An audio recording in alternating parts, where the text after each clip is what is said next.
Assalamualaikum warahmatullahi wabarakatuh. Hai, perkenalkan nama saya Siva Safira Anggraini dari kelas 89. Di sini saya akan menjelaskan tentang computational thinking. Computational thinking atau pemikiran komputasi adalah cara pemecahan masalah, merancang sistem, dan memahami perilaku manusia dengan memanfaatkan ilmu komputer. Computational thinking pertama kali digunakan oleh Seymour Aubrey Pepper, seorang pengajar, peneliti, ilmuwan di Massachusetts Institute of Technology pada tahun 1980. Dipopulerkan kembali pada tahun 2006 oleh Jeanette Marie Wing, seorang ilmuwan dari Columbia University. Pemikiran komputasional adalah suatu proses pemikiran yang melibatkan suatu masalah dan mengekspresikan solusinya seperti cara berpikir layaknya komputer yang bisa menyelesaikan secara efektif. Pemikiran komputasional adalah sebuah proses berulang yang terbagi menjadi 3 tahapan sebagai berikut. A. Formulasi masalah. B. Mengekspresikan solusi. C. Mengeksekusi solusi dan mengevaluasi. Computational thinking adalah sebuah pendekatan dalam proses pembelajaran. Siti memang memiliki peran penting dalam pengembangan aplikasi komputer, namun Siti juga dapat digunakan untuk mendukung pemecahan masalah di semua disiplin ilmu, termasuk humaniora, matematika, dan ilmu pengetahuan. Istilah Siti pertama kali diperkenalkan oleh Seymour Pepper pada tahun 1980 dan 1996. Di tahun 2014, pemerintah Inggris memasukkan materi pemrograman ke dalam kurikulum sekolah dasar dan menengah. Tujuannya bukan untuk mencetak pekerja software secara masif, tetapi untuk mengenalkan computational thinking sejak dini kepada siswa. Pemerintah Inggris percaya computational thinking dapat membuat siswa lebih cerdas dan membuat mereka lebih cepat memahami teknologi yang ada di sekitar mereka. Tidak hanya pemerintah Inggris, di tahun yang sama lembaga non-profit dari Amerika, Code.org, menyelenggarakan beberapa acara untuk mempromosikan manfaat dari belajar pemrograman. Bahkan Google pun terlibat untuk memfasilitasi guru untuk dapat menguasai Siti yang merupakan salah satu kecakapan yang harus dikuasai oleh peserta didik melalui kursus online. Computational thinking mengajak anak untuk mempertanyakan hal-hal berikut. A. Bisakah masalah ini menjadi lebih baik atau lebih mudah dipecahkan oleh manusia atau komputer? B. Apakah ada pola antara masalah ini dan masalah serupa yang telah kita atasi sebelumnya? C. Bagaimana cara mengatur data untuk memecahkan masalah ini? Computational thinking memiliki beberapa karakteristik sebagai berikut. A. Mampu memberikan pecahan masalah menggunakan komputer atau perangkat lain. B. Mampu mengorganisasi dan menganalisis data.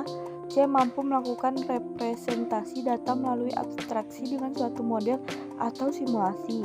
D. Mampu melakukan otomatisasi solusi melalui cara berpikir algoritma. E. Mampu melakukan identifikasi, analisis, implementasi solusi dengan berbagai kombinasi langkah atau cara dan sumber daya yang efisien dan efektif. F. Mampu melakukan generalisasi solusi untuk berbagai masalah yang berbeda. Metode computational thinking: A. Dekomposisi, B. Pengenalan pola, C. Abstraksi, D. Algoritma. Berikut keuntungan computational thinking dalam menyelesaikan persoalan. A. Percaya diri dalam berhadapan dengan kompleksitas masalah yang lebih besar dan lebih sulit. B. Toleransi terhadap ambiguitas. C. Mampu berhubungan dengan masalah yang open-ended. D. Mampu berkomunikasi dan bekerja sama untuk mencapai tujuan yang sama. Pemetaan permasalahan dan solusi dengan komputasi. 1. Mengevaluasi masalah. 2. Mengolah masalah. 3.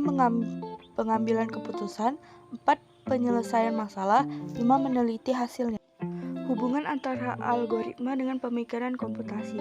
Algoritma adalah suatu urutan dari beberapa langkah yang logis guna penyelesaian masalah atau untuk mencapai tujuan computational thinking atau berpikir komputasi adalah sebuah pendekatan dalam proses pembelajaran.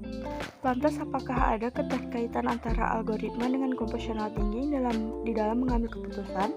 Algoritma dengan computational thinking saling berkaitan. Seperti yang telah dijelaskan pada pengertian berpikir komputasi, seseorang diminta dapat menyusun solusi komputasi yang baik yang tersusun dalam bentuk algoritma yang berarti menyusun solusi komputasi dengan menggunakan langkah-langkah yang logis dan disusun secara sistematis untuk mencapai tujuan. Mengajarkan kemampuan computational thinking kepada siswa. Computational thinking tidak hanya diperuntukkan bagi beberapa kalangan seperti programmer, melainkan harus diterapkan pada setiap orang. Lantas bagaimana mengajarkan kemampuan computational thinking pada setiap individu, terutama pada peserta didik? Kemampuan computational thinking dapat diajarkan jika setiap pendidikan formal maupun informal konsep computational thinking itu sendiri. Berikut cara mengajarkan computational thinking. 1. Sering membaca tentang hal yang berbau computational thinking. 2. Melihat lalu dipikirkan secara kritis. 3. Belajar dari pengalaman dan kesalahan. 4. Belajar langsung dengan orang-orang profesional. Teori komputasi dan komputasi modern. 1. Teori komputasi. Teori komputasi merupakan subbidang dari ilmu komputer dan matematika. Teori komputasi berkaitan dengan studi bagaimana persoalan dapat diselesaikan pada sebuah model dengan menggunakan algoritma. 2. Komputasi modern. Komputasi modern adalah sebuah konsep sistem yang menerima instruksi dan menyimpannya dalam sebuah memori. Cara kerja komputasi modern. 1. Akurasi. 2. Kecepatan. 3. Problem volume. 4. Modeling. 5. Kompleksitas. Dampak komputasi modern. Salah satu dampak dari adanya komputasi modern adalah dapat membantu manusia untuk menyelesaikan masalah-masalah yang kompleks menggunakan komputer. Jenis-jenis komputasi modern. 1. Mobile computing. 2. Grid computing. 3. Cloud computing. 4. Elastis. 5. Layanan yang terukur. Terima kasih semuanya sudah menonton. Sampai jumpa kembali. Assalamualaikum warahmatullahi wabarakatuh.